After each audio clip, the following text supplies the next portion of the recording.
Blade Runner 2049, Denis Villeneuve 2017, la mejor película de Villeneuve. Denis Villeneuve es el director más en forma de la actualidad y mi favorito de la última década. Todas sus películas son muy buenas y originales. Lo más interesante es que ha ido evolucionando de tal manera que cada cinta que estrena es superior a la anterior en todo, tanto en calidad como en presupuesto, recaudación y premios. Poco a poco ha ido marcando su propio estilo, cuidando cada vez más la imagen a la par que la narrativa.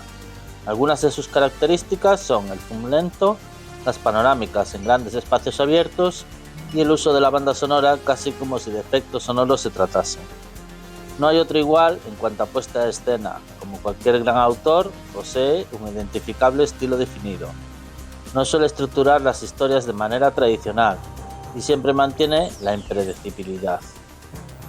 Sus obras se enganchan desde el principio, con una potente introducción, mantiene el interés durante el desarrollo y al final te lanza una bomba traumatizante. También es el mejor en potenciar guiones, manteniendo una mirada crítica y visión social. Sus obras están siempre condicionadas por la violencia. Sus personajes suelen enfrentarse a una tragedia que les transforma y finalmente buscan la redención. Tiene cierta querencia por protagonistas femeninas de carácter fuerte y la maternidad está presente en mayor o menor medida en todas sus películas.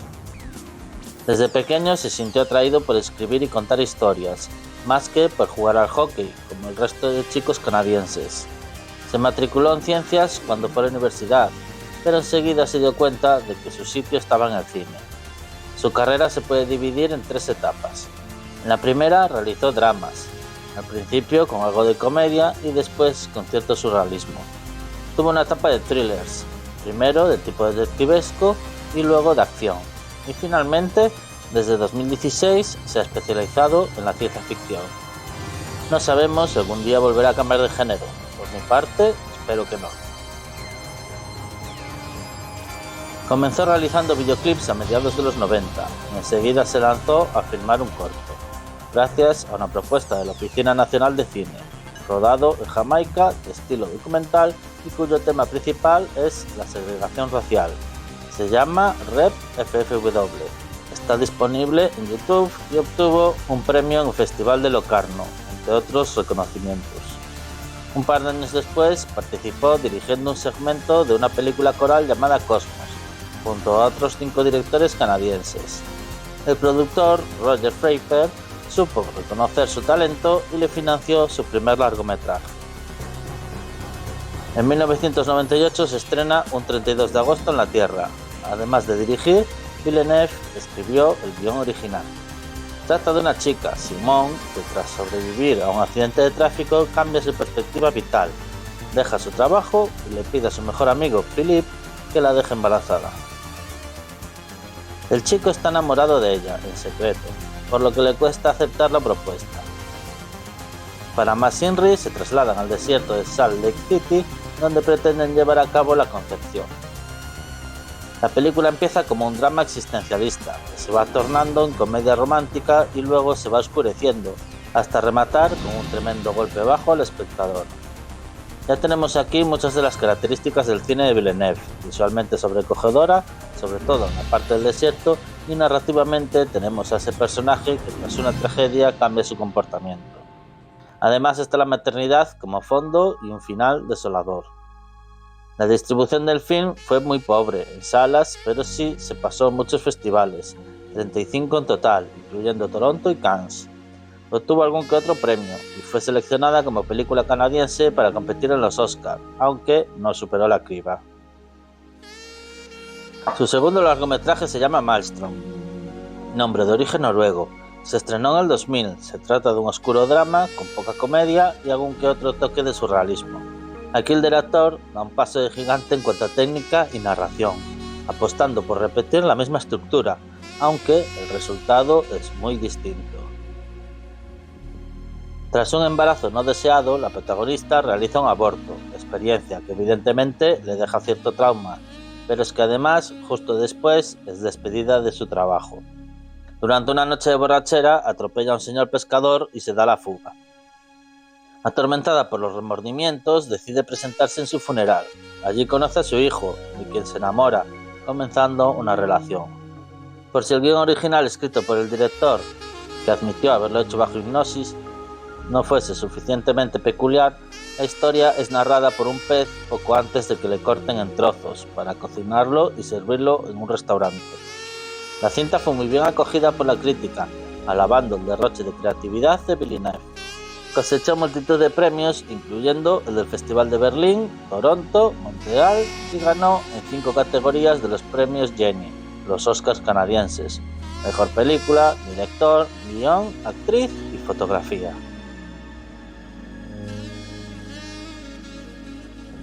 Pese a haberse ganado una magnífica reputación, toma la sorprendente decisión de hacer un paréntesis de 9 años hasta rodar su siguiente largometraje. Durante este tiempo se dedicó a criar a sus hijos y aumentar su conocimiento sobre técnicas cinematográficas. Pues ojalá todos pudiéramos hacer lo mismo.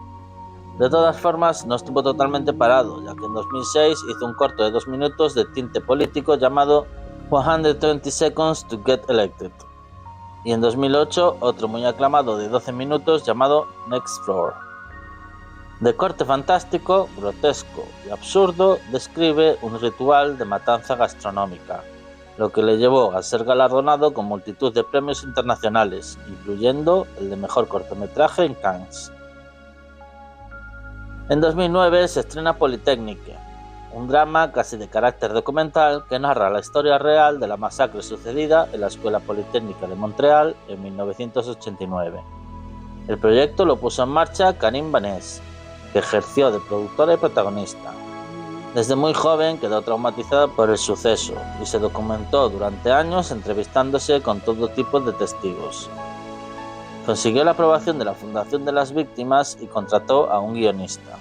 Solamente le faltaba un director con el talento suficiente para realizarlo de manera solemne y respetuosa. Tras varios intentos consiguió que Villeneuve volviera a la palestra. Su primera decisión fue la de rodar en blanco y negro, para restar violencia a la brutalidad de los hechos, básicamente para que no se viese el rojo de la sangre. No obstante, el primer montaje fue proyectado a los familiares de las víctimas en una sesión privada para obtener su beneplácito. La historia es la de un psicópata misógino que mató a 14 personas e hirió a otras 14, todas mujeres, porque creía que las feministas le estaban arrebatando sus derechos como hombre, lo que aquí llamamos un votante de derechas. El director aprovecha para denunciar el machismo y las desigualdades laborales. Como buena persona y como buen demócrata, se apunta a la crítica social contra el heteropatriarcado y la lucha feminista para alcanzar la igualdad, que parece que nunca llega. Nos lo demuestran cada cierto tiempo indignantes episodios, como el del infame Rubiales sobando a las campeonas del mundo de fútbol tras el maltrato y discriminación que sufrieron por parte de su inepto entrenador. En esta ocasión Villeneuve decidió rodar 2 versiones, una en francés y otra en inglés, para conseguir más visibilidad a nivel internacional, llegando a muchos y diversos certámenes y cosechando los unánimes elogios de crítica y espectadores. Además, arrasó en los premios Genie, llevándose 9 galardones. Pero su gran salto a la fama internacional ocurre en 2010, cuando se estrena la que para algunos es su obra cumbre, Incendies. Se trata de la adaptación de una obra de teatro de un reconocido autor canadiense llamado Wadji Mouabat, que el propio Villeneuve presenció en 2004 y de la cual quedó prendado. Sinceramente, no es de mis películas favoritas, de hecho, la primera vez que la vi no me gustó. Se trata de un drama bastante crudo y con poco diálogo, ambientado en un país de Oriente Medio en guerra. A modo de flashback, narra las truculentas vivencias de una mujer influenciadas por el horror del odio entre bandos religiosos y étnicos. Siendo muy joven, tras una historia de amor con un refugiado, da a luz a un niño que es dado en adopción, pero marcado para que algún día pueda reconocerlo. Años más adelante va en su búsqueda, pero esta termina cuando descubre que el orfanato ha sido destruido por los nacionalistas. Entonces decide unirse a las guerrillas musulmanas e infiltrarse en casa del líder del bando contrario. En la línea temporal actual se muestran los hijos gemelos canadienses y adultos de la protagonista que tras su fallecimiento reciben instrucciones de la albacea. Les entrega 2 cartas, una destinada a su padre, que creía muerto, y otra a su hermano, cuya existencia desconocían. La hija viaja a Oriente Medio para investigar los pasos de su madre, que vivió muchos años en una atroz prisión. Mientras no encuentren a estas 2 personas, no podrán ponerle el nombre a la lápida de su madre. La película tiene partes muy trágicas y además presume de disponer de uno de los finales más devastadores de la historia del cine. De nuevo, un acontecimiento dramático da un vuelco a la existencia de un protagonista que pasa a tomar medidas desesperadas y el tema de la maternidad sigue presente. Además de ser buen reflejo de la maldad humana, también expone el tema de la violencia hacia las mujeres. Villeneuve sigue subiendo peldaños, fue alabado por la crítica de todo el mundo, cosechó multitud de premios, incluyendo 8 galardones Jenny, y ganó el Festival de Toronto, además de diversas nominaciones, siendo la más importante la del Oscar a Mejor Película Internacional. Hoy en día es considerada la mejor película canadiense de todos los tiempos. Antes de dar el salto a Hollywood, el director decide realizar una última producción canadiense, Enemy, del 2013, que a mí me gusta muchísimo. Se trata de la adaptación del Hombre Duplicado, novela de José Saramago, cuyo guión escribió en español Javier Gullón. Jake Gyllenhaal interpreta a un profesor de historia de vida anodina, que un buen día descubre la existencia de un actor de poca monta que es idéntico a él. Tras investigar el tema, sus vidas se cruzan, dando lugar a situaciones extrañas.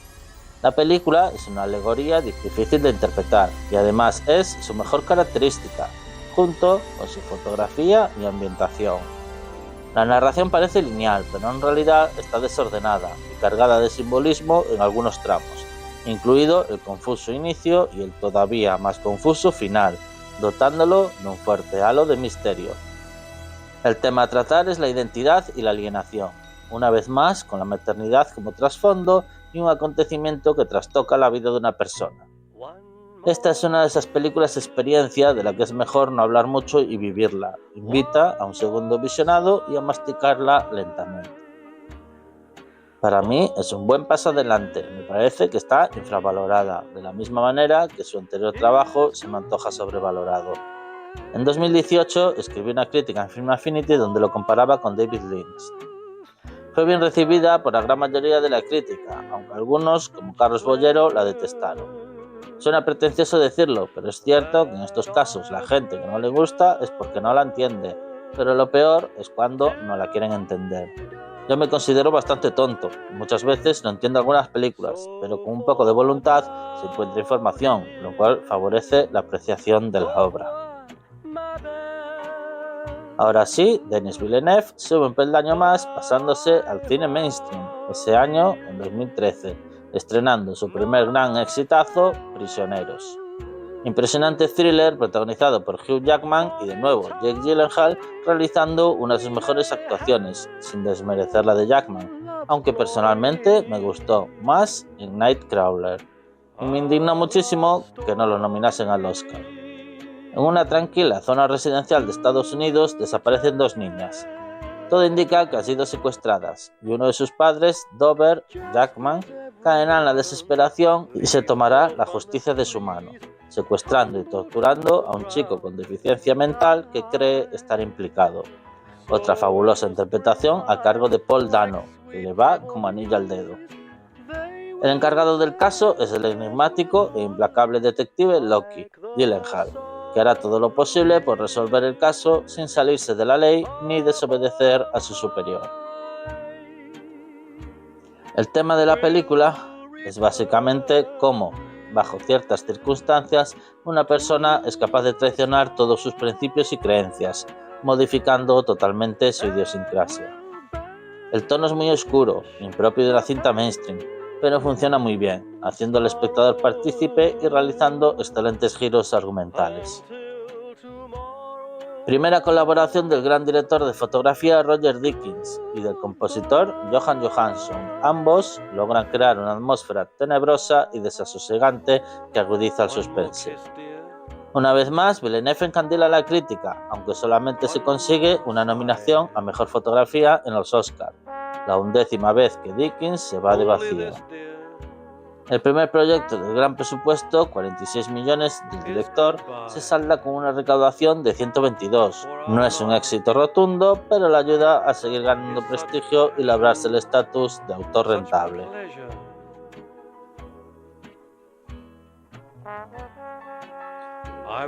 Ya establecido en Hollywood, a Villeneuve le siguen llegando proyectos, pero solamente acepta aquellos con los que siente una profunda conexión.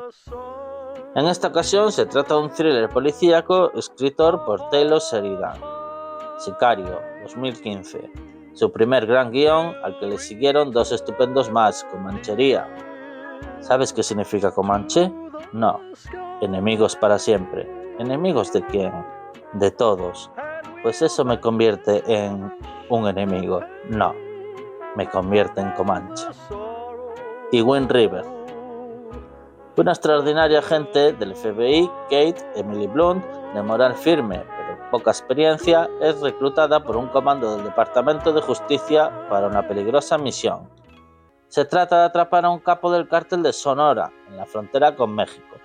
El jefe del escuadrón, Graver, Josh Brolin, rudo y frío, está acompañado por un enigmático asesor, Alejandro Benicio del Toro, de apariencia muy distinta pero igual de miserable. Ambos no dudarán en saltarse las reglas las veces que sean necesarias para lograr su objetivo, lo que dibuja una fina línea entre el bien y el mal que solamente dependerá de la perspectiva.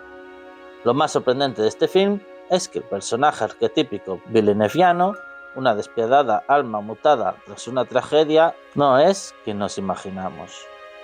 Repiten Dickies y Johansson, recreando una asfixiante y perturbadora atmósfera que, junto a los grandes planos exteriores, dotan de una inconfundible identidad a la cinta. Destaca un crudo prólogo, un clímax sorprendentemente inesperado y violento, además de un epílogo corto pero intenso, cargado de moralidad que invita a la reflexión. Destaca la tensa secuencia en la aduana, en la que cualquiera puede ser un enemigo, antes de comenzar un tiroteo. De nuevo la crítica fue ampliamente positiva, consiguiendo 3 nominaciones a los Oscar, todos de carácter técnico: fotografía, banda sonora y efectos sonoros.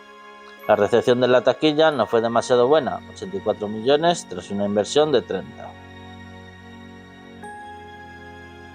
Al año siguiente, 2016, Villeneuve sigue subiendo peldaños a la vez que abandona el thriller y se pasa a la ciencia ficción, estrenando La Llegada. Esta obra marcaría su plenitud artística y la entrada en el Olimpo de los grandes directores. Eric Heiserer, un guionista no muy reputado que se dedicaba al terror con toques fantásticos, adaptó una fascinante novela corta de Ted Chiang acerca del determinismo y el relativismo lingüístico. Creyó que Villeneuve sería el director idóneo y cuando se la presentó, este se comprometió a realizarla cuando estuviese libre, ya que sintió que era la historia que llevaba tiempo buscando. El director era un apasionado del género y su sueño siempre fue dirigir una película de ciencia ficción, pero nunca había encontrado la historia correcta. Una nave alienígena aterriza en Montana, a la vez que otras lo hacen en distintos lugares del mundo, y la profesora experta en lingüística, Louise Amy Adams, es reclutada para tratar de establecer comunicación con los extraterrestres. Trabajará codo con un físico llamado Ian, Jeremy Renner, con quien establecerá un estrecho vínculo. Poco a poco empezará a comprender el extraño lenguaje de los heptápodos y descifrará la gran cuestión, si vienen o no en son de paz. La revelación implícita en la película es tan brillante y cautivadora que convierte el film en una experiencia trascendente, dejando un pozo de filosofía existencialista en el espectador. Nunca antes se había mezclado de esta manera el cine de ciencia ficción con el determinismo. De nuevo, la inolvidable banda sonora corre a cargo de Johansson, pero la fotografía en esta ocasión es obra de Bradford Young, experto en luz natural que venía de trabajar en Selma y El año más violento. Villeneuve se consagra como el mejor a la hora de construir atmósferas.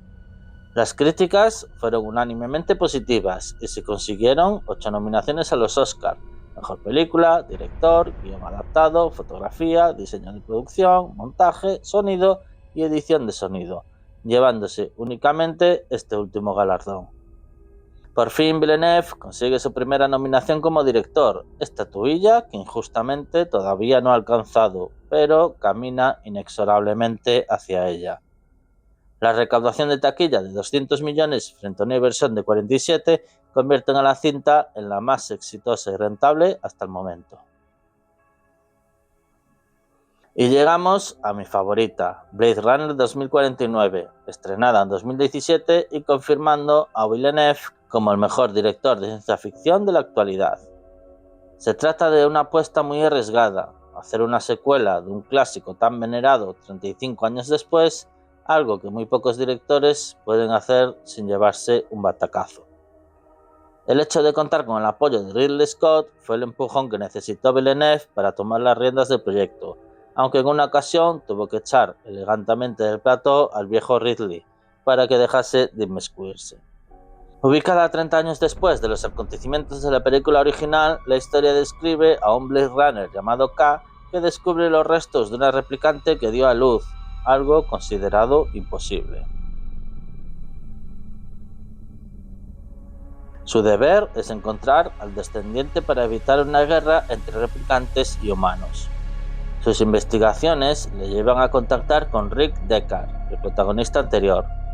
El film vuelve a tratar con más profundidad, si cabe, las grandes cuestiones filosóficas de la humanidad, qué nos hace realmente humanos y en qué nos diferenciamos de las máquinas. Además, se incluyen temas como las consecuencias de los avances tecnológicos, las implicaciones de la inteligencia artificial o el poder de las grandes empresas. También está la cuestión metafísica de la noción de realidad y la naturaleza de los recuerdos. La búsqueda de identidad del protagonista y su deseo de ser humano puede ser relacionada con el cuento de Pinocho.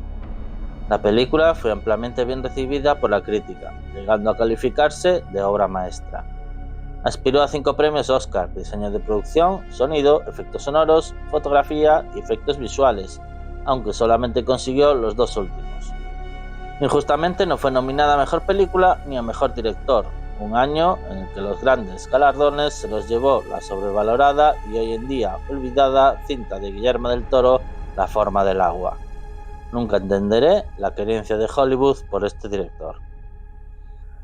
En cuanto a la recepción del público, inexplicablemente fue mucho menor de lo esperado, ya que solamente recaudó 260 millones en taquilla, tras una inversión que se estima entre 150 y 180.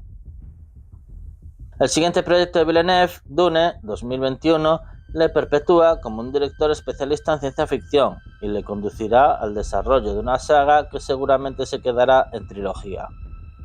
De nuevo el director se adentra en un proyecto arriesgado, en esta ocasión calificado de maldito y de inadaptable al cine. A mediados de los 70, el artista y cineasta chileno Alejandro Jodorowsky, tras el relativo éxito de La montaña sagrada, intentó llevar a la gran pantalla la novela de Frank Herbert. Ya se contaba con un buen guionista y diseñador de efectos especiales, junto con el artista Moebius como diseñador de producción, la música de Pink Floyd, además de peculiares actores como Mick Jagger, Orson Welles, Salvador Dalí y David Carradine. Pero el exceso de ambición provocó que ningún estudio quisiera financiar esta superproducción.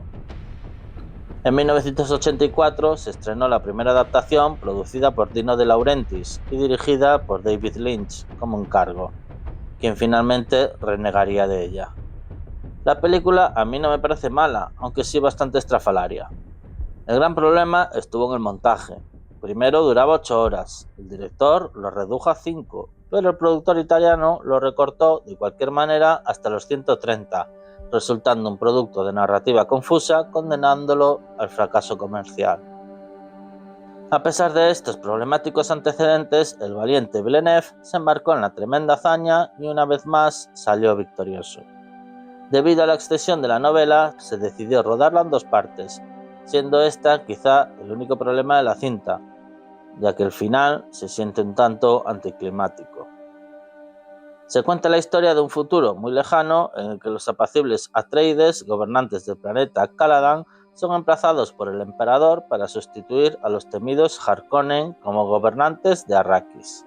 Este planeta desértico es el único en el que se halla la llamada especia, la más valiosa sustancia del universo, indispensable para los viajes interestelares. Pero todo resulta ser una treta. Los Harkonnen inician una guerra para recuperar a Arrakis, y el joven protagonista Paul se ve obligado a vivir con los Fremen, los nativos del planeta. La espectacularidad visual de este film se eleva a cotas inimaginables, y junto con grandes actuaciones, un magnífico diseño de producción y una estupenda banda sonora la convirtieron en la mejor película de su año. Aunque originalmente iba a estrenarse en 2020, la pandemia provocó que el estudio decidiera retrasarla un año. La crítica no fue tan favorable como en su anterior trabajo, aunque fue la gran ganadora de los Oscar.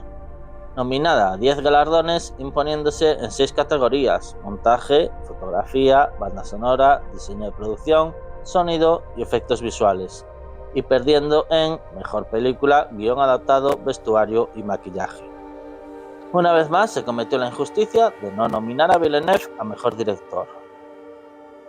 Además, el premio a mejor película se lo llevó inexplicablemente la mediocre Coda, un telefilm de corte familiar como otro cualquiera. En taquilla funcionó muy bien, recaudando 430 millones frente a un presupuesto de 165, continuando con el progreso del director. Hubo que esperar hasta marzo de 2024 para conocer el desenlace de la historia, con el estreno de Dune Parte 2. Paul adapta las costumbres Fremen, llegando a convertirse en el Mesías que las antiguas profecías vaticinaban, liderando la guerra contra los Harkonnen. A pesar de lo difícil que era superar la primera parte, esta entrega parece ser mejor en todo, aunque al final vuelve a pecar un poco de inconclusa. Poco después de su estreno, se anunció que el director ya estaba preparando la tercera parte llamada Dune Mesías, y ahora sí parece que será la última. En toda la saga, Villeneuve ha vuelto a ejercer de guionista, algo que no hacía desde el principio de su carrera, y además asumió tareas de productor, desarrollando así una nueva faceta. Al ya de por sí excepcional elenco se le suman nuevas estrellas como Florence Pugh o Austin Butler. De nuevo, los aspectos técnicos vuelven a ser las mejores características: los efectos visuales, la fotografía, el diseño de producción. Fue muy injusto que no volviese a arrasar en los Oscar. Una vez más, Villeneuve no consiguió ser nominado a mejor director. Las críticas fueron muy favorables, mejor que la anterior, siendo muy raro encontrar una negativa. El presupuesto se elevó ligeramente hasta los 190 millones y la recaudación aumentó considerablemente hasta los 714, consolidándose como el mayor éxito del director. Es inevitable tener que hablar de Blade Runner, la película original de 1982, que encandiló a crítica y público, aunque en su día no fue un éxito de taquilla, ya que recaudó poco más de lo que costó. Como todo el mundo sabe, o debería saber, se trata de la adaptación de ¿Sueñan los androides con ovejas eléctricas?, novela del gran Philip K. Dick. Es un film que a mí me gusta bastante. Como buen amante de la ciencia ficción, siempre me ha gustado, pero a la que le he cogido cierta manía por la excesiva devoción que muchos cinéfilos le profesan. Ya desde la primera vez que la vi de pequeño me pareció un tanto cutre, una peli de serie B comparable a 1997 Rescate en Nueva York, o algo por el estilo, además de tener un desarrollo bastante aburrido. Los personajes no me causan gran efecto, sobre todo los replicantes, que no me infundían ningún terror, además de que me causaba especial rechazo el personaje de Sebastián y sus toscos juguetes.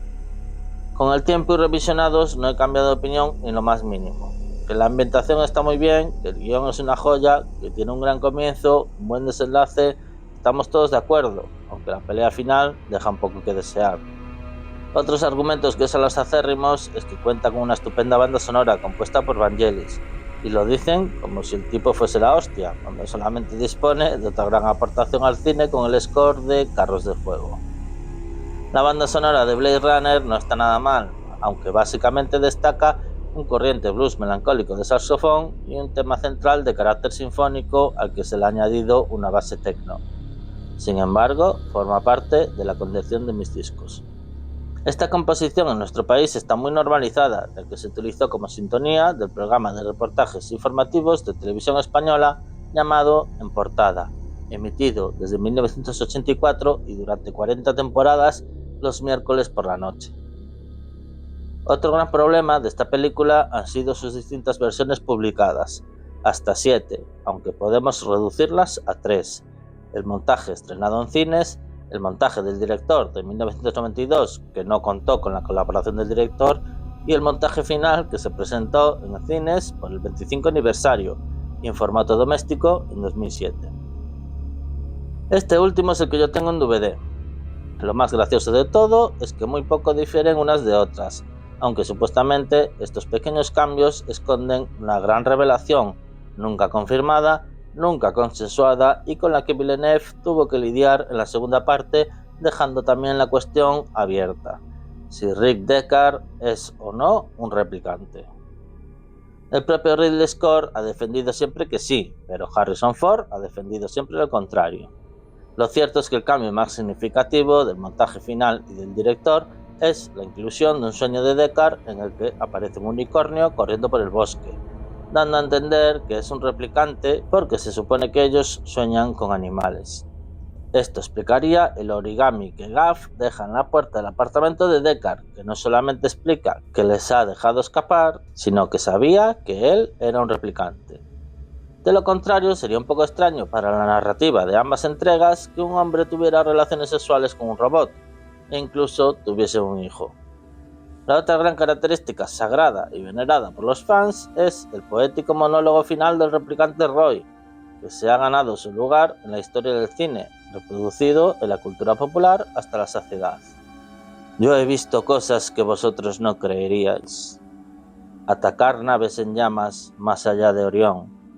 He visto rayos C brillar en la oscuridad cerca de la puerta de Tannhauser. Todos estos momentos se perderán, como lágrimas en la lluvia. Es hora de morir. Hay que reconocer que es una acertada reflexión sobre la fútil existencia de la humanidad, algo que nos apela especialmente a los ateos y agnósticos, que estamos condenados a aprender a vivir bajo el yugo de la angustia existencial. Así a todo, Blade Runner solamente consiguió 2 nominaciones al Oscar, Mejor Diseño de Producción y Efectos Visuales.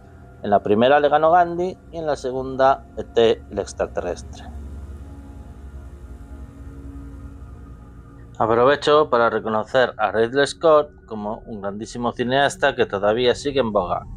Aunque ninguna de sus películas me flipe, sí las hay que me gustan mucho. A él le debemos la mítica saga de Alien, siendo otra gran aportación a la ciencia ficción junto con Marte. Su granito de arena al cine de acción de los 80 fue Black Rain. Luego está ese drama feminista en forma de road movie, Thelma y Louise. También están sus 2 acertadas incursiones en el cine bélico, La Teniente O'Neill y Black Hawk Derribado. Una que me gusta mucho es American Gangster, y otra, que no tanto, Red de Mentiras. Quizá la más ambiciosa, con la que dio inesperadamente en el clavo y que también forma parte de la historia del cine, es Gladiator, aunque la segunda parte no me convence. Y para rematar, quisiera destacar 3 grandes producciones seguidas que me han parecido muy interesantes en los últimos años: El último duelo, La casa Gucci y Napoleón. Volviendo a la película que nos atañe, no me queda mucho más que decir, ya que a lo largo de este libro ya he hablado de Hans Zimmer, que aquí hace su mejor trabajo. También he hablado de mi director de fotografía favorito, Roger Deakins, que también firma aquí su mejor obra, y también he hablado de mi escritor de ciencia ficción favorito, Philip K. Dick. Así que me faltaría nombrar al guionista Michael Green, que también realizó aquí su mejor trabajo. En su carrera destacan Logan, Alien Covenant y la trilogía de Kenneth Branagh sobre relatos de Agatha Christie, Asesinato en el Orient Express, Muerte en el Nilo y Misterio en Venecia. Todos muy interesantes, aunque han ido perdiendo fuelle con cada entrega. Es necesario hablar en profundidad del formidable reparto, que es amplio, variado y todos hacen, en mayor o menor medida, un trabajo extraordinario. Ya hablé también del siempre correcto y entrañable Ryan Gosling.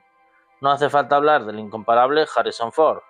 Cabe destacar que aquí obtuvo su trampolín a la fama la maravillosa Ana de Armas, que continuaría su carrera con la estupenda Puñales por la espalda, la magnífica Sin tiempo para morir, y alcanzaría su culmen con la fabulosa e inolvidable interpretación de Marilyn Monroe en Blonde. trabajo por el cual merecería el Oscar, pero se lo robaron de manera inaceptable para dárselo a Michelle Yeoh por la horrible, estúpida y sobrevaloradísima todo a la vez en todas partes. Ese año a la Academia se le fue definitivamente la olla. Luego está la estupenda actuación del peculiar Jared Leto, de quien hablaré más adelante.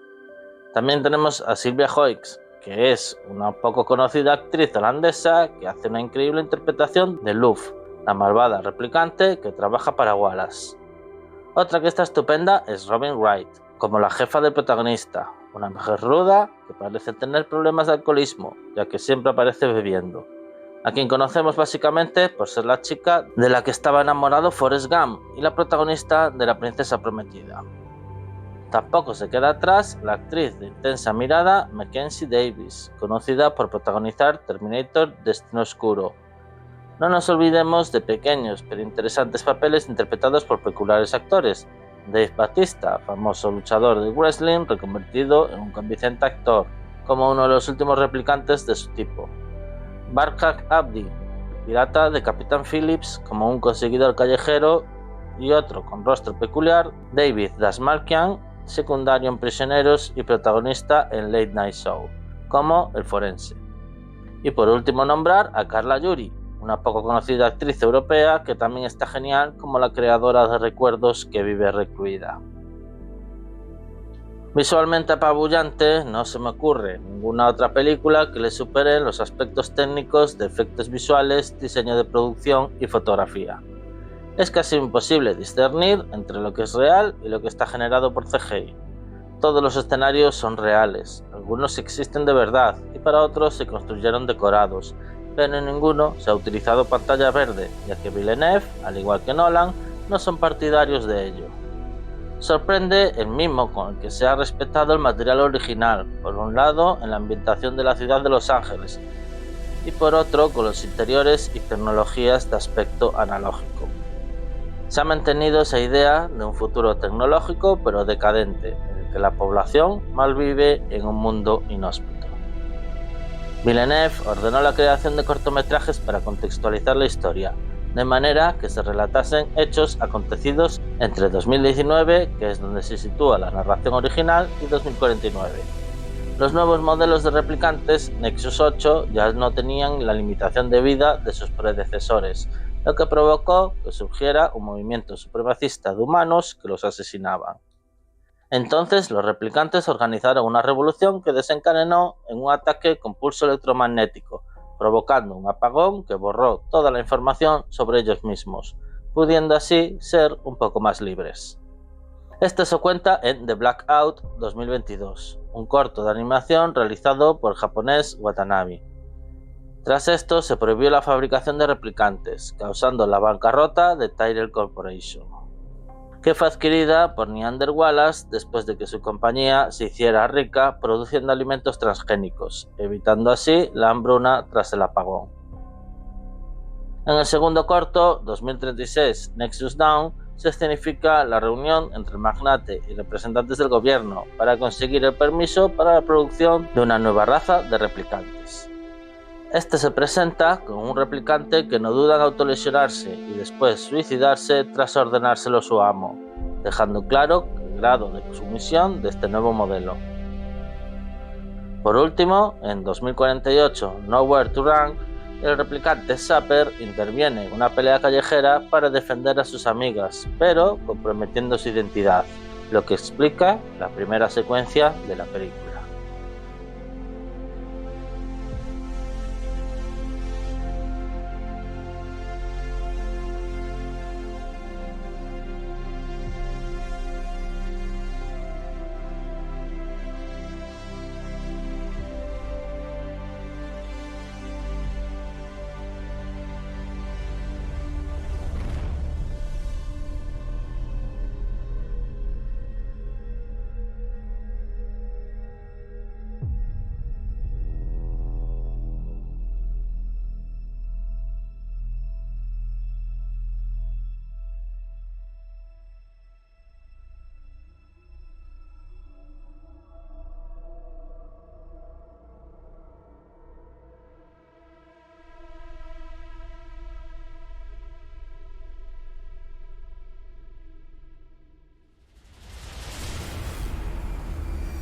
Análisis de la película. Alerta, spoiler. Mediante unos rótulos se nos informa de lo que ya sabemos a través de los cortometrajes.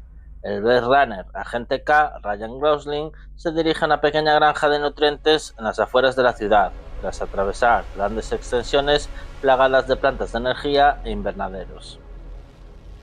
Allí vive Sapper, Dave Bautista, en completa soledad. Su casa es muy humilde y de aspecto retro, como de segunda mitad del siglo XX. K le espera en su interior.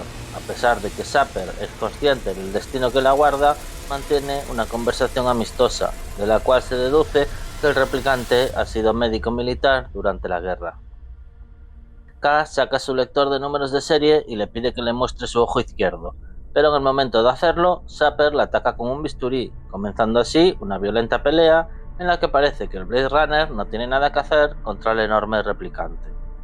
Sin embargo, K se revuelve y asesta repetidos golpes dejando a Sapper KO, evidenciando así que él también es un replicante, debido a su fuerza sobrehumana y a que no se inmuta cuando le clava el bisturí.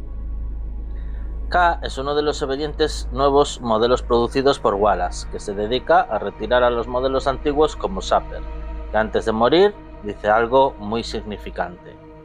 Vosotros, los nuevos, os conformáis con los trabajos de mierda porque nunca habéis visto un milagro. Inspeccionando el exterior, K encuentra una pequeña flor junto a los restos de un árbol muerto que todavía sigue en pie.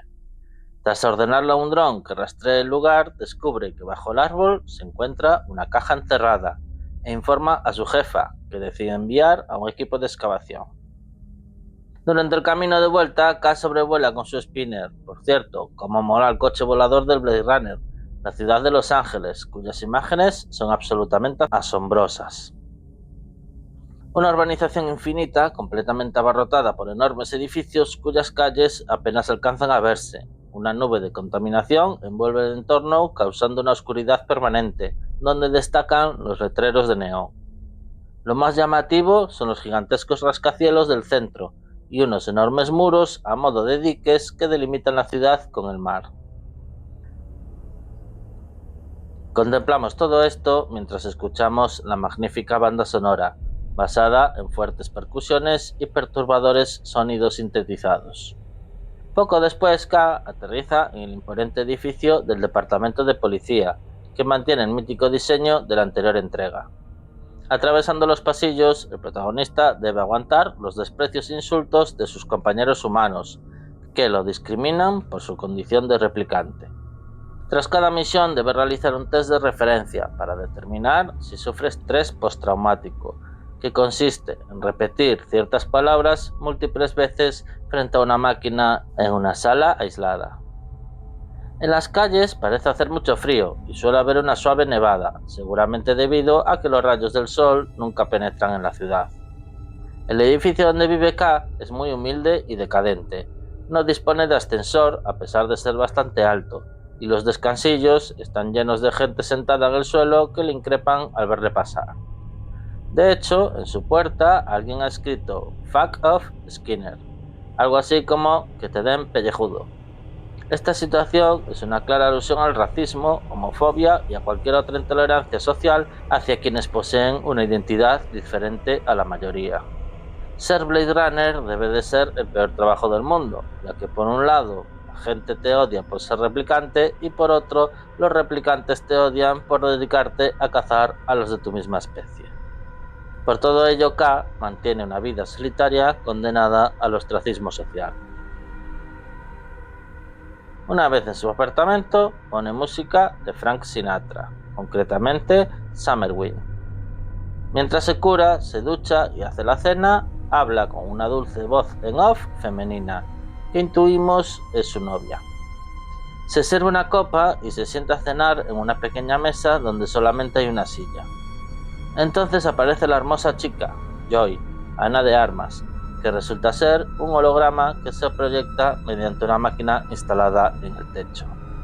Le trae un exquisito plato inexistente que posa sobre el real.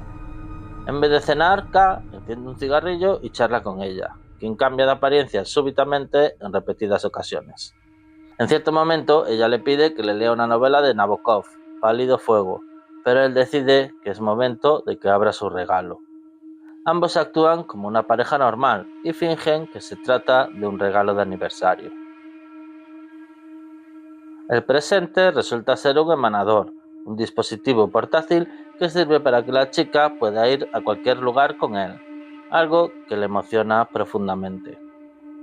Su primer contacto con el exterior se produce al salir a la azotea del edificio durante una lluvia intensa, cuyo efecto experimenta con gran gozo. K la observa con orgullo y admiración. Ella se acerca, se acarician, le expresa su amor y se besan.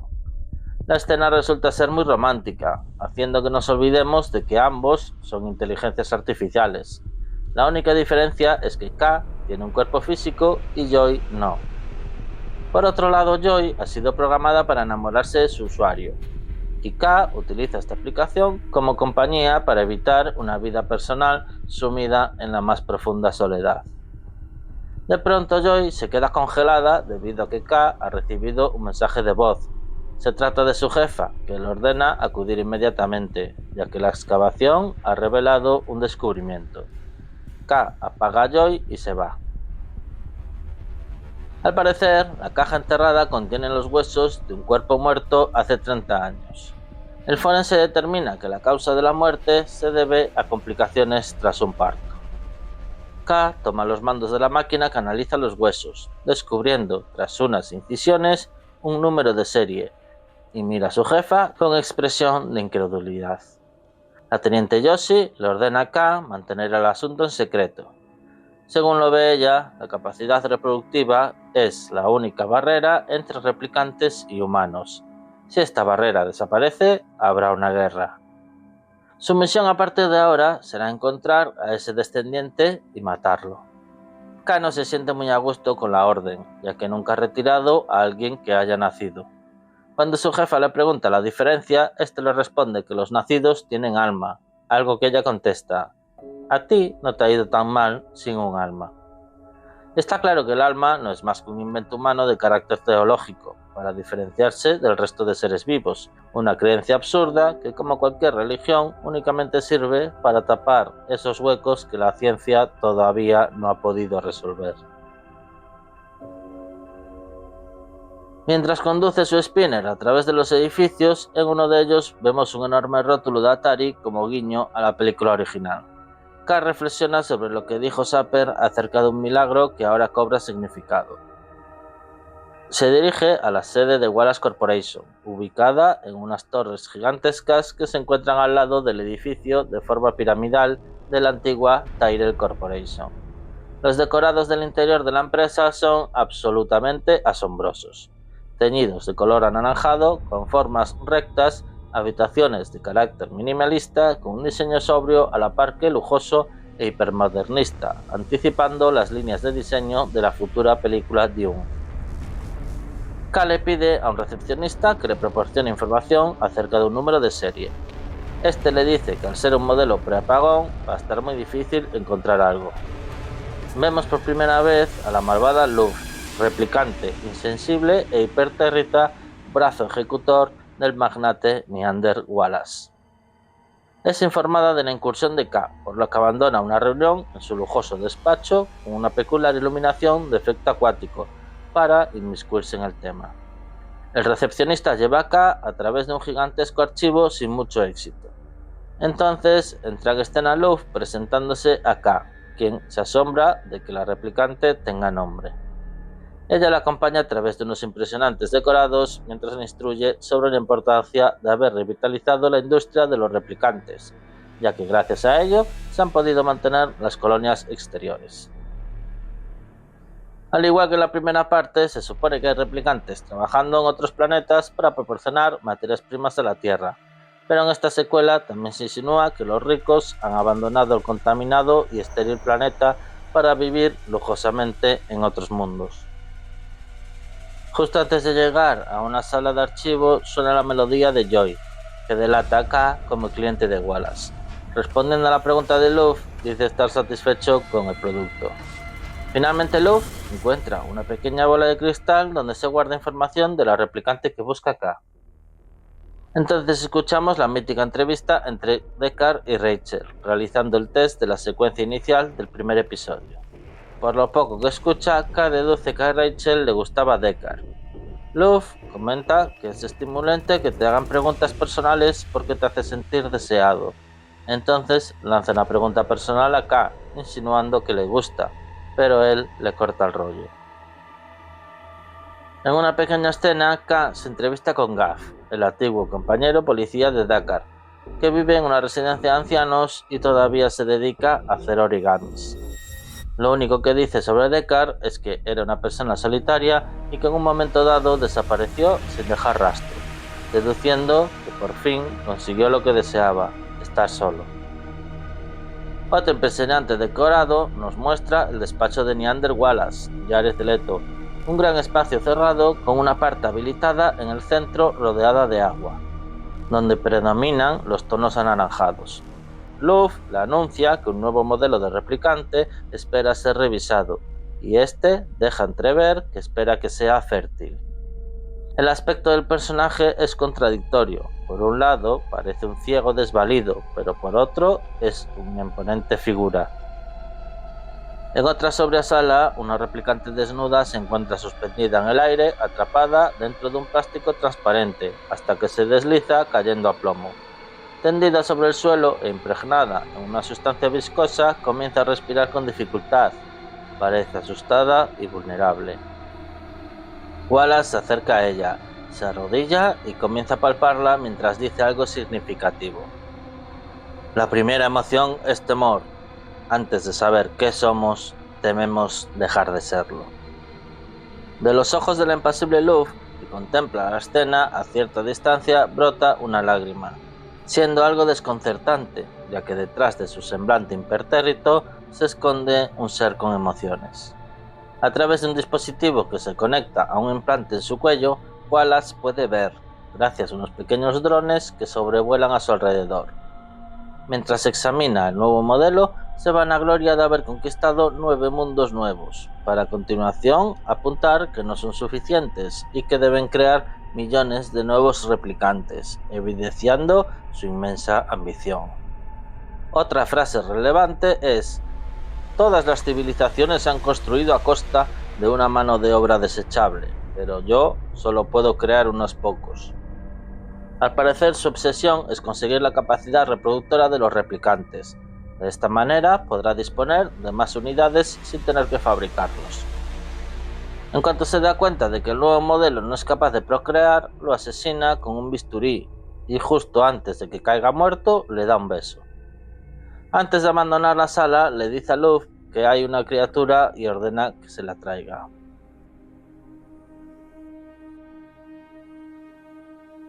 Esto parece un agujero de guión, ya que no sabemos cómo se ha enterado del descubrimiento de la policía. K ha sido muy discreto cuando solicitó información de Rachel. Si hubiera sido así, sería Love que se lo contase a Wallace, por lo que ha debido enterarse por otra vía, quizá por un infiltrado en la policía. Yo sospecho de un agente presente en la autopsia e interpretado por Butch Harris, a quien siempre identifico como el amigo de Adonis Creed, que se convierte en su entrenador en la tercera entrega. Lo cierto es que el primer montaje de la película era de 4 horas y luego se recortó hasta las 2 3/4, por lo que algo tuvo que perderse en el camino. K se encuentra en una especie de bar al aire libre, solamente tapado por una marquesina, donde la gente consume productos que extraen de grandes máquinas dispensadoras. Las mesas son altas y no hay sillas.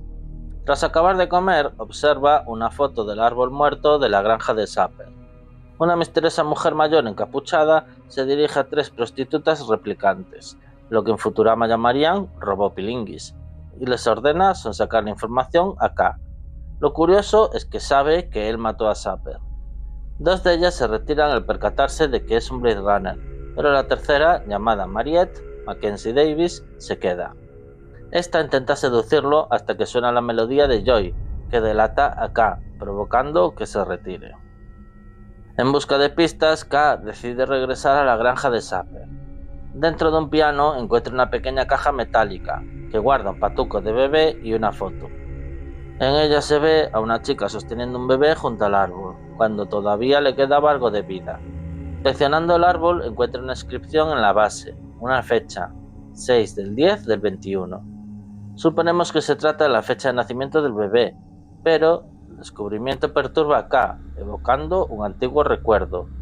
Antes de marcharse, le prende fuego a la casa. Love irrumpe en el depósito de cadáveres de la policía y roba los restos de Rachel. Es descubierta por el forense y lo asesina de un solo golpe. Luego, la teniente Rossi visita a K en su casa para contarle el suceso y ponerla al día. K le informa del calcetín que encontró, pero no de la foto, y acerca de la fecha del árbol dice no saber de qué se trata. Ella está muy preocupada debido a la gravedad del asunto y se queda a tomar un par de copas. Tras preguntarle por sus recuerdos, K dice que no son reales, sino implantados, y le cuenta una historia de cuando supuestamente era pequeño. Tenía un juguete en forma de caballo de madera con una inscripción debajo. Unos chicos quisieron arrebatárselo, así que lo escondió en un antiguo horno. Antes de irse, la teniente le ordena investigar en el archivo de ADN.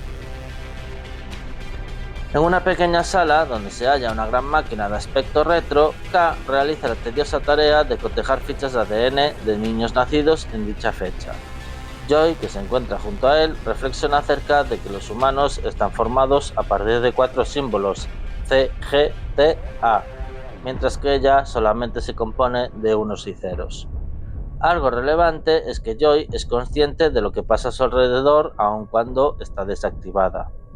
Nos enteramos por ella de que la fecha de nacimiento estaba inscrita en el caballo, lo cual podría significar que K es el niño que todos buscan. Sin embargo, él no cree que eso sea cierto, y de ser así, correría peligro. Entonces encuentra 2 fichas de ADN idénticas, una de un niño y otra de una niña, por lo que se deduce que una de las dos es falsa. Según los informes, ambos se criaron en el mismo orfanato. La niña murió por un trastorno genético y el niño desapareció.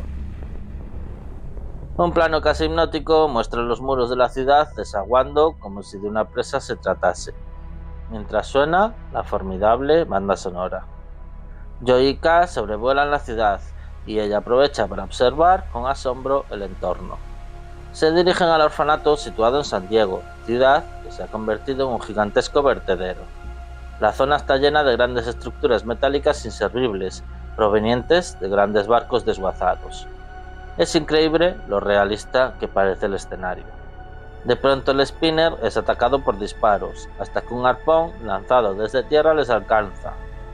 Resulta ser un cable unido a una cometa, que provoca que les alcance un rayo y que el vehículo se estrelle contra el suelo. Además, también causa el mal funcionamiento de Joy.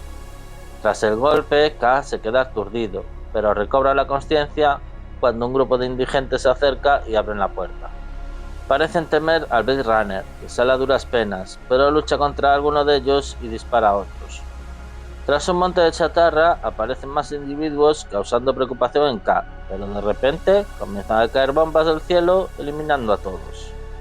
Desde su despacho, Love dirige el ataque mediante un dron, mientras un siervo le hace la manicura. A pesar de ser su enemiga, se encarga de abrirle camino para que encuentre al chico. En todo momento se habla de un chico o un niño, pero lo cierto es que debe de tener 27 años. Lo que no sabemos es si K tiene claro quién le ha ayudado. El orfanato se encuentra en una cúpula hecha con partes de barcos. Allí trabajan en régimen de esclavitud una multitud de niños desguazando componentes electrónicos, bajo el yugo de un puñado de adultos con tiranía. K habla con el director y le pide los registros de 2021, quien al principio se resiste, pero tras las amenazas del Blade Runner colabora afablemente. De camino a su despacho, K reconoce el lugar. En un gran libro de registro, alguien ha arrancado las hojas de ese año, provocando en K un profundo pero contenido enfado, pareciendo que está a punto de caer en la desesperación. Es curioso como poco a poco van surgiendo ciertas emociones en el replicante. Entonces decide bajar a las calderas, busca en el viejo horno y encuentra el caballo que escondió de pequeño. Esto le trastorna tremendamente, cuestionándose si sus recuerdos son verdaderos. Reflexionando en su apartamento, Joy trata de convencerlo de que él es el niño nacido de una replicante, que debe ponerse un nombre, sugiriendo Joe. Para averiguar si sus recuerdos son reales, acude a la persona que los fabrica para Wallace. Ahora nos situamos en un frondoso bosque donde una chica manipula el entorno mediante una extraña máquina portátil, una especie de mezcla entre cámara de fotos e instrumento musical. Se trata de la doctora Anna Stelling, Carla Yuri, una chica sonriente a pesar de tener que vivir recluida en una cúpula no demasiado grande, debido a un problema con su sistema inmunológico. Mientras K le hace preguntas, ella crea un recuerdo de una fiesta de cumpleaños. Al parecer es la mejor en su trabajo debido a su condición de confinamiento. Según ella, el hecho de tener recuerdos que parezcan auténticos produce que los replicantes tengan reacciones humanas. K le pregunta si alguna vez usa recuerdos reales, pero la cuestión es un tanto tramposa, ya que ambos saben que sería ilegal hacerlo. La gran duda de K es cómo diferenciar un recuerdo real de uno falso, y la respuesta parece obvia: los reales son borrosos. Haciendo uso de una máquina, K le muestra su recuerdo. Ella se emociona al verlo, y tras brotarle un par de lágrimas, le confirma que el recuerdo es real. La expresión de K al principio es de incertidumbre, luego se torna en temor y acaba en una furiosa rabia desatada impropia de él. Parece que no ha percibido la sospechosa reacción de Anna tratando de ocultar su emoción. Al salir del edificio, K se queda un rato meditando bajo la débil nevada, hasta que aparece un spinner de la policía que le informa de que está detenido. En la comisaría realiza el test de referencia, el cual no supera, lo que significa que ya no es la misma persona. La teniente Yoshi echa la bronca al no entender qué hacía en el centro de fabricación de recuerdos. Este le informa de que ha encontrado al niño, una persona con un trabajo normal que ni él mismo sabía quién era, y afirma haberlo matado. Yoshi siente un intenso alivio, le felicita a su manera y le da la oportunidad de repetir el test pasadas 48 horas, como si de un favor se tratase, pero no puede evitar pedirle que entregue la pistola y la placa. Se insinúa que si vuelve a fallar el test, lo matarán. De vuelta en casa, K le cuenta a Joy lo que ha descubierto, dándole la razón a su teoría. De pronto entran al apartamento la prostituta Mariette. Al parecer, Joy la ha invitado, no sabemos cómo, y la utilizan para poder tener relaciones sexuales. Joy se sincroniza con ella y el resultado es una hermosa a la par que perturbadora escena. K al principio se siente confuso, pero finalmente se deja llevar. Es curioso comprobar los rasgos que ambas actrices comparten. En ocasiones ves a una, en otras a la otra, e incluso a veces parece ser una mezcla de ambas. Lo único que no me cuadra es que Mackenzie es 10 centímetros más alta que Anna, por lo que han tenido que compensarla poniéndole tacones o algo. A la mañana siguiente, Mariette introduce un pequeño localizador en el abrigo de K, antes de que Joy la eche de casa. K está convencido de que pronto vendrán a por él, así que Joy le pide que la borre de la consola de casa para que no puedan acceder a sus datos. Él no está dispuesto, ya que si algo le pasase al emanador, esta desaparecería para siempre, a lo que ella contesta: sí, como una chica real. Nada más hacerlo, vemos a Luff en su despacho reaccionando con enojo. Un prestamista de medio pelo de una pequeña casa de empeños callejera analiza el caballo de K. Se sorprende de que está hecho de madera real y le ofrece un caballo de verdad a cambio, o cualquier cosa que le pida. Pero K solamente quiere saber de dónde procede. Debido a la radiación que contiene, deducen que proviene de Las Vegas, un lugar abandonado tras la contaminación de una bomba sucia. Las imágenes de Las Vegas son alucinantes, tanto por el impresionante diseño de la ciudad, mezcla de ultramodernos edificios con imponentes estatuas clásicas, como por el tratamiento visual en tonos anaranjados. La ciudad está intacta, aunque con algunos signos de abandono, como coches parados, como si sus habitantes la evacuasen de un día para otro. Tras un análisis del lugar mediante su dron, K encuentra signos de vida en unas colmenas de abejas.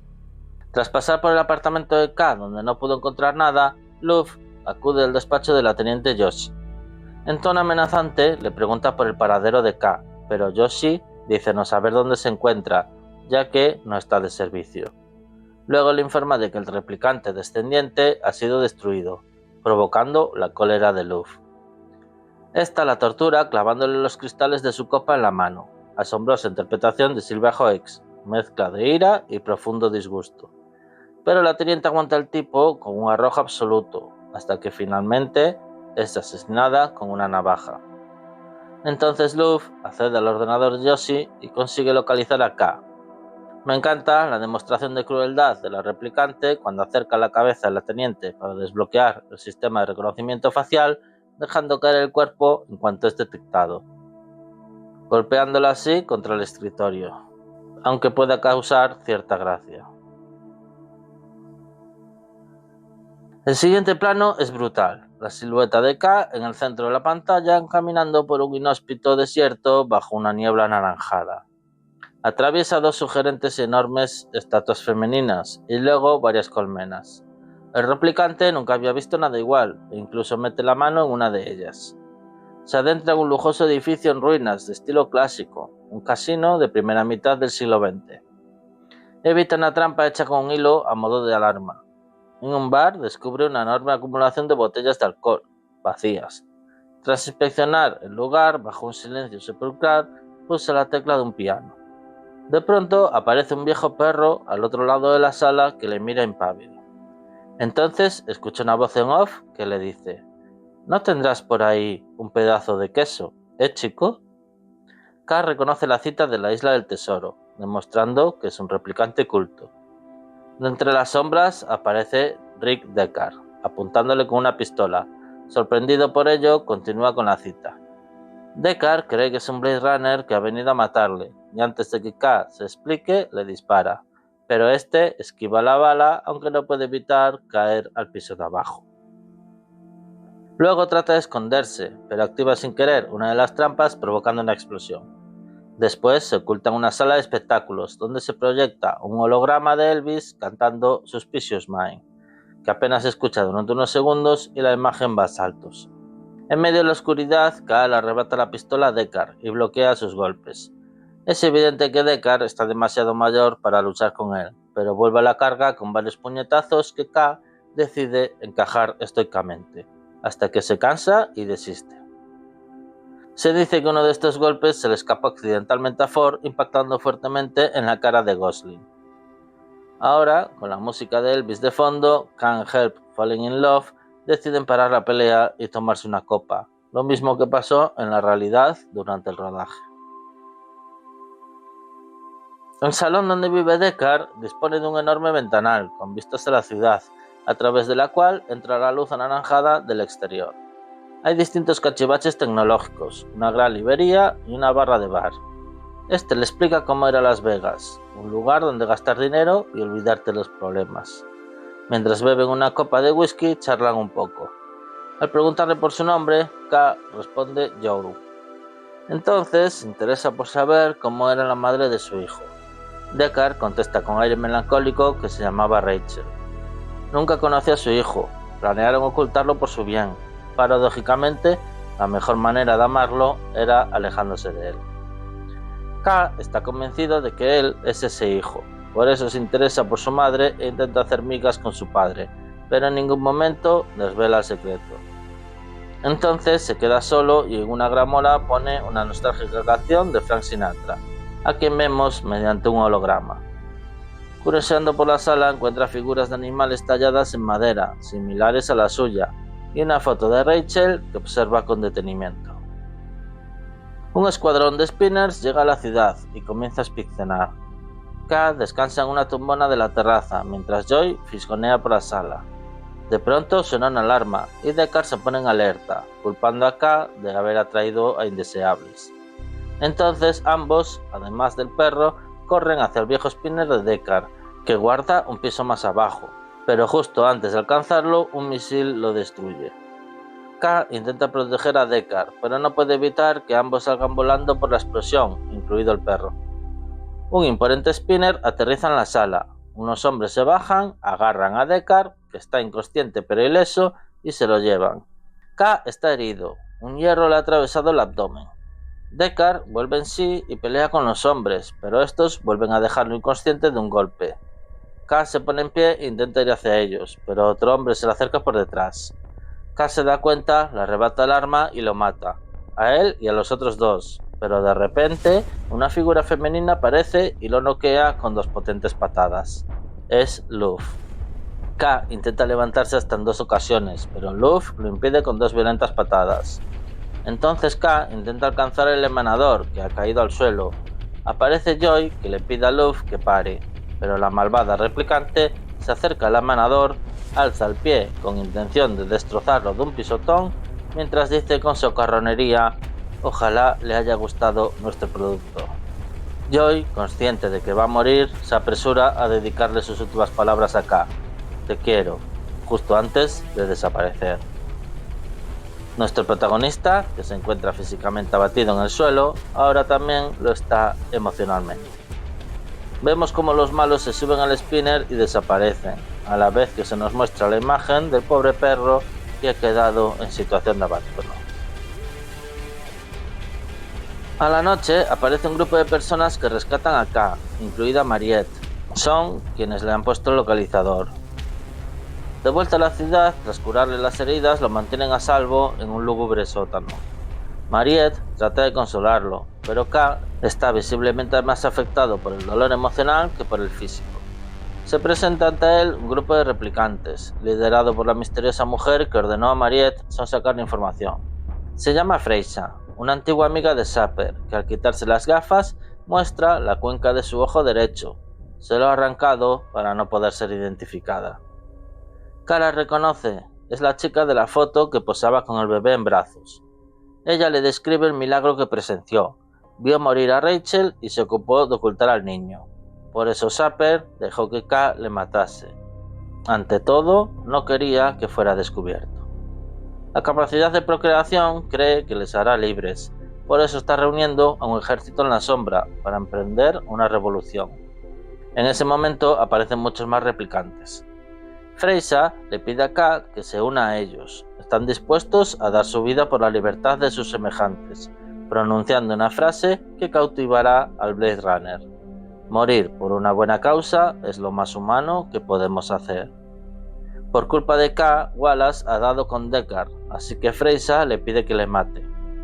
Su hija sigue a salvo, y cuando estén preparados la mostrarán al mundo. Entonces se produce la mayor revelación de la película: el hijo de Deckard es una chica, lo cual extraña a K. En ese momento se derrumba. Él no es el niño milagro, solamente es un replicante más. Por lo tanto, sus recuerdos son falsos. Lo han usado como señuelo. Es un poco contradictorio el hecho de que cuando creía que era él se enfadó mucho porque no quería serlo, pero ahora que sabe que no es, se disgusta, evidenciando que en el fondo le gustaba la idea de sentirse especial.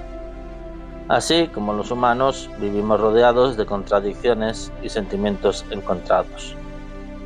Freisa se da cuenta de ello y lo consuela diciendo que todos lo han deseado.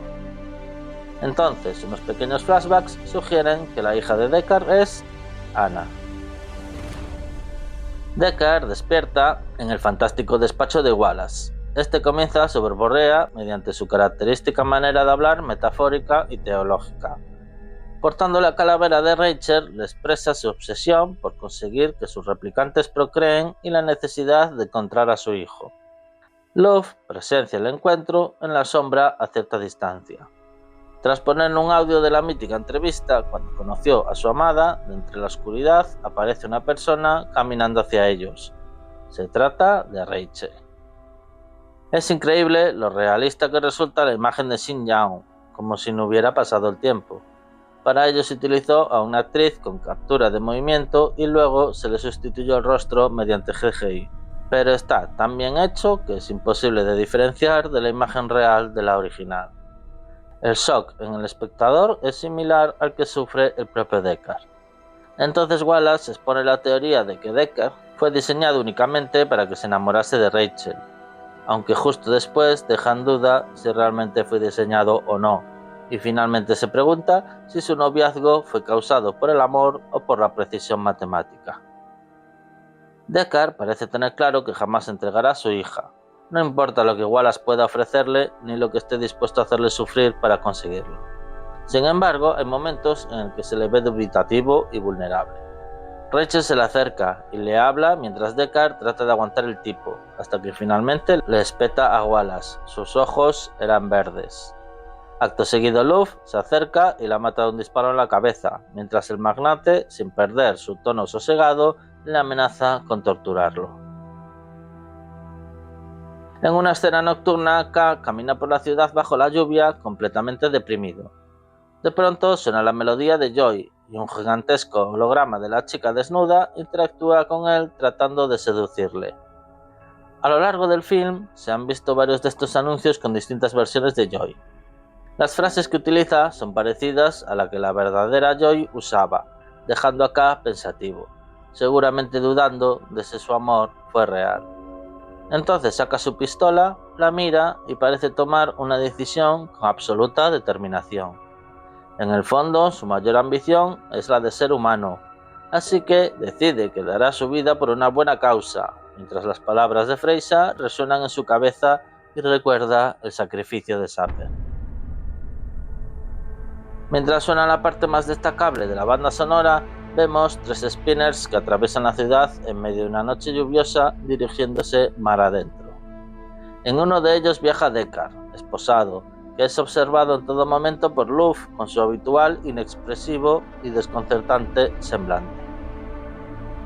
De repente aparece el spinner de K, que derriba a las 2 aeronaves escoltas y provoca daños en la que viaja Deckard, que da media vuelta y realiza un aterrizaje de emergencia en la costa junto a los muros de la ciudad. K aterriza muy cerca, sale del vehículo y dispara matando al piloto.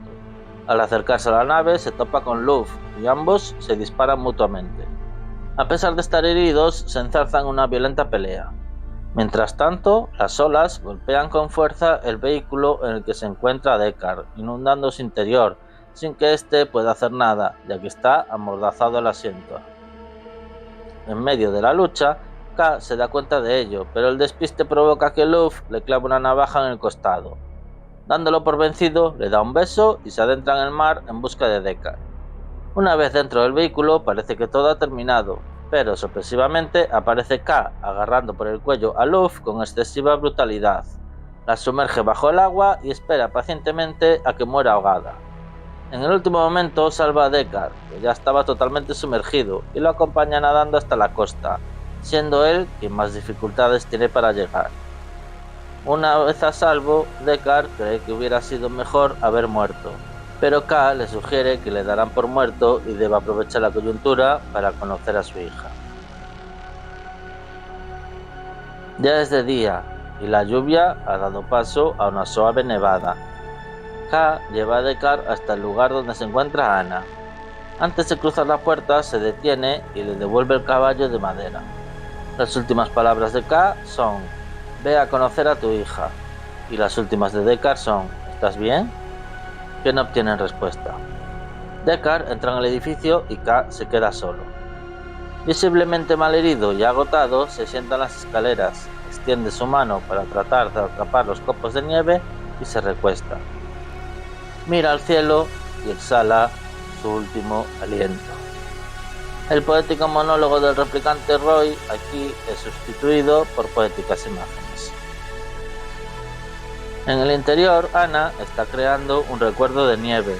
Deckard entra y lo observa. Ella se acerca a él y apoya su mano sobre el cristal. Se cierra el telón.